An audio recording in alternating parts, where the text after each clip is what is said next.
Magandang araw po sa lahat ng ating mga kababayan, no, sa ating mga OFW. Magandang araw po sa inyong lahat, sa lahat po ng supporters ng Kalingap.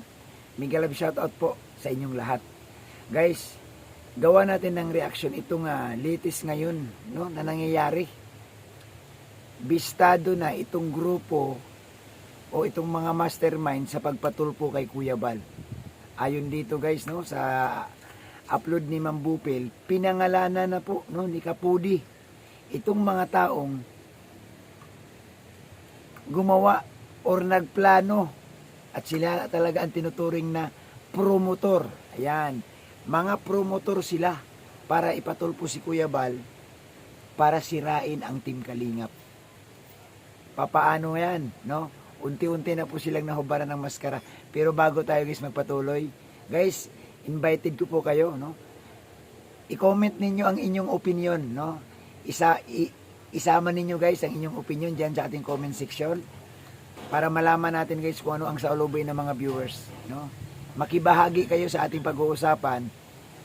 Karapat-dapat ba nilang gawin to kay Kuya Bal na ipahiya, ipatulpo ang founder ng Kalingap, na kung saan naman wala naman tayo nakitang ginawang mali para ipatulpo si Kuya Bal. Ano bang nilabag ni Kuya Bal na karapatan? So dito guys, pag-uusapan natin yan. Pero bago tayo magpatuloy, suportahan din po natin guys si Kuya Bal, si Kalingap Rab, si Ate Edna. So ito na guys, tuloy-tuloy na tayo. Nalaman na mga viewers ngayon or nalaman na ng mga Kalingap supporters, itong grupo, ilan sila? 8 pangalan ang binanggit ni Kapudi na kung saan nagsama-sama para planuhin, para buuin yung plano na ipatulpo si Kuya Bal para masira ang Team Kalingap. Nahuhubaran na sila guys ngayon ng maskara. Unti-unti nang inilalantad, no? Inilalantad ang kanilang mga pangalan. Alam nyo, nakakahiya, no? Na ang isang Bal Santos Matubang, ang isang matulunging tao, gusto ninyong hadlangan, gusto ninyong sirain ang kanyang programa na makatulong sa ating kababayan. Ano bang mali ni Kuya Bal? Mayroon ba kayong nakitang mali? Mali ba ang tumulong? Mali ba ang magpabahay? Mali ba ang magpaaral ng mga batang mahihirap? Ha? Viewers, i-comment nyo po dyan yung inyong saloobin, makibahagi kayo sa ating pag-uusapan. Dito guys, no, unti-unti na, ayun na, lumabas na. Ano ba ang mangyayari dito? Ano ba ang kahinatnan nito?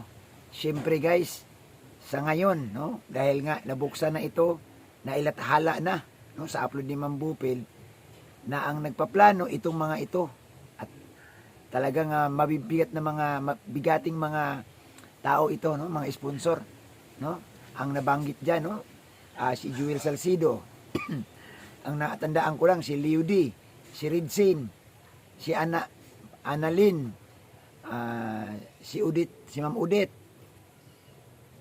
marami pa, basta 8 sila guys, no, hindi ko na maalala, pero 8 sila na binabanggit. Siyempre kasama si Dr. Love. Dito guys, sigurado ako na si Kuya Bal, no, naghahanda.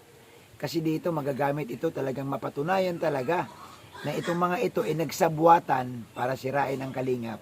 Pwede silang kasuhan. Magkakaroon sila ng kaso. Oo nga, sasabihin, wala yan. Kaso mahihina naman yan. Pwede naman dyan magpiyansa. Pwedeng-pwede. Oo. Kaso lamang, ito, babalikan natin ulit ang sinasabi ko palagi. Abala yan, stress yan, magastos yan. O sabihin na natin, mayroong pinanser. Sabihin na natin, mayroong pinanser. Pero ang mental stress, ang abala na pumunta ka ng diet, ang abala na makaladkad ang pangalan mo sa mga nakakilala sa'yo, malaking kahihiyan po yan. Malaking kahihiyan po yan. Ang tanong ko nga ano ba ang inyong habol? Ano po ba ang inyong gusto? Bakit ganon-ganon na lang ang inggit ninyo or ang insecure ninyo kay Kuya Bal? Kay Kalingap Rab, sa Team Kalingap? kung titingnan natin maigi guys, wala silang ginawang pagkakamali eh. Wala silang kriminal na ginawa. Kasi kung gumawa pa yan silang kriminal, abay dito pa lang sa Dait, hinuli na yan si Kuya Bal. Eh, natutuwa pa nga dito yung guys, yung mga pamunuan ng probinsya ng Dait kasi si Kuya Bal nakakatulong. Imaginin mo guys, ilan ang pabahay na ba dito sa Dait ang napagawa ni Kuya Bal? Ilang pabahay na, no? At mayroon pa sa ibang lugar. So dito guys, makikita lang talaga ano ang inyong motibo. Wala. Ang motibo ninyo, ang inyong gusto, sirain si Kuya Bal. Bakit? Nainggit ba kayo sa pagtulong kay Kuya Bal? Ha? Yun po ang purpose eh. So, talagang pinagplanuhan, pinag-isipan, nagsama-sama sila guys, lalo na itong may mga pera, para talaga ipatulpo si Kuya Bal. Na ang buong akala nila, na pag natulpo si Kuya Bal, matitigil na ang programa, matitigil na si Kuya Bal. Hindi. Ang buong akala kasi nila, di ba mapanood mo sa Rapi Tulpo, yung mga nag-aaway, o yung may mga kaguluhan, talagang isinusumbong ni Tulpo sa pulis, pinapapuntahan sa pulis, pinag-aayos or pinagbabawalan na mali. No? Ang buong akala nila na pag natulpo nila si Kuya Bal, mawawala na ang kalingap. Pues, mali kayo, hindi nawawala ang kalingap. At lalong hindi mawawala. Bakit? Pagtulong man lang ang ginagawa. Huwag kasi natin ungkatin yung mga bagay naman na pera-pera, kumita sila, natural. Kanila ang kalingap. Gumastos sila dyan. Talagang may tutulong, may nag-i-sponsor, may magbibigay. Oh. Pero itong mga nangwakwak, itong mga nagpaplano na sirain si Kuya Bal, ano naman ang pwede nyo maipakita at maipagmalaki? Ano ba ang inyong pwedeng ipagmalaki sa amin? Di ba wala? Wala kayong pwedeng maipagmalaki. Bakit? Wala naman kayong napabahayan eh. Wala naman kayong naipundar na pagtulong na nabalitaan namin. No? Ano ba ang inyong ginawa? Wala.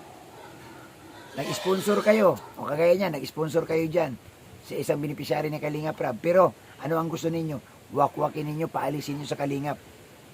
Kasi ang gusto ninyo, magbuo kayo ng sarili. Mali. Hindi yan sisikat pag umalis na sa Kalingap. Tuluyan niyang hindi na makikilala. Bakit? Wala na nagbablog dyan ng malaking channel. Papaano siya mapanood sa ibang bansa? Papaano siya mapanood ng mga OFW na nag-aabang sa channel ni Kalingap Rab? Kasi hindi na siya nabablog ni Kalingap Rab.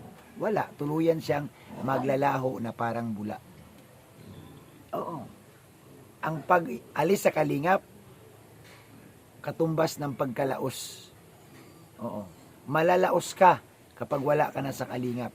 Para sa mga beneficiary ito guys Para sa mga beneficiary na umalis ng Kalingap, para sa beneficiary na kinalaban ang Kalingap, malalaos ka. Tested na po yan, marami na pong dumaan. Ilan sila? Marami na. Nabibilang na sa ating mga daliri. Mga umalis, mga winakwak, mga nasilaw sa pera, nung umalis sa Kalingap, wala. So ano ang nangyari? Nasayang ang pagkakataon.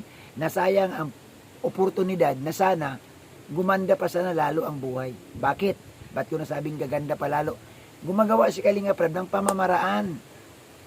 Diba? Para lang makilala at lalong magtuloy-tuloy ang vlog at siyempre kumita din ang mga beneficiary. Mga beneficiaries. Kumita sila. Di po ba? Kaso lang, nagpadala kayo talaga sa mga sulsul, sa mga wakwak at higit sa lahat, nasilaw kayo sa pera. Nasilaw sa pera.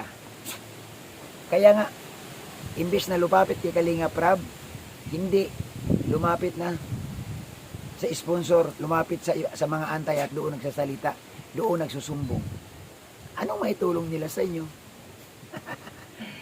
Nagkamali po kayo ng pinili, no? Sa mga beneficiaries, no, nang umalis na ng Kalingap, nagkamali kayo ng pinili. Oo. Tingnan nyo ngayon, nasaan na kayo? Unti-unti na kayong nawawala sa kasikatan dahil umalis kayo sa Kalingap. So guys, yan lang po ating maiksing reaction. muli, iniimbitahan ko kayo, sumali kayo sa ating usapan, no? I-comment ninyo ang inyong opinion, makibahagi tayo. Tama ba itong ginawa? Itong mga mastermind na ipatulpo si Kuya Bal? Comment na po. Maraming salamat at isang mapagpalang araw sa ating lahat. God bless.